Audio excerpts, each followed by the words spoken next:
Hello दोस्तों, नमस्कार दोस्तों, आपको हमारे YouTube चैनल पे स्वागत है। दोस्तों चलिए आज की इस वीडियो में मैं आपको बताऊंगा कि बहुत दिन से दोस्तों पवन सिंह और ज्योति सिंह के बीच में सब कुछ अच्छा नहीं चल रहा था दोस्तों।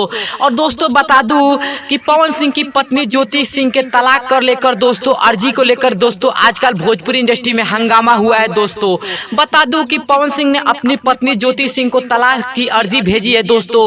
और उसी तलाक की अर्जी को लेकर दोस्तों बता दूं कि पवन सिंह और ज्योति सिंह के बीच में दोस्तों काफी बहुत ही विवाद चल रहा है दोस्तों। बता दूं कि इस विवाद का कारण है दोस्तों, बता दूं कि ज्योति सिंह ने बयान दिया है कि ज्योति सिंह को पवन सिंह प्रताड़ित करते हैं दोस्तों और उनके साथ बहुत ही गलत करते हैं। तो दोस्तों बता दूं कि पवन सिंह और ज्योति सिंह का विवाद अब कोर्ट में पहुंच चुका है दोस्तों और दोनों के बीच तलाक को लेकर दोस्तों कहासुनी चल रही है दोस्तों। अगर भोजपुरी से जुड़ी हुई कोई खबर मिलती है पवन सिंह और ज्योति सिंह से संबंधित तो सबसे पहले हमारा चैनल आपको देगा। तो दोस्तों अगर आपको यह वीडियो पसंद आए तो हमारा चैनल सब्सक्राइब कर लीजिए। जय हिंद, जय भोजपुरी समाज।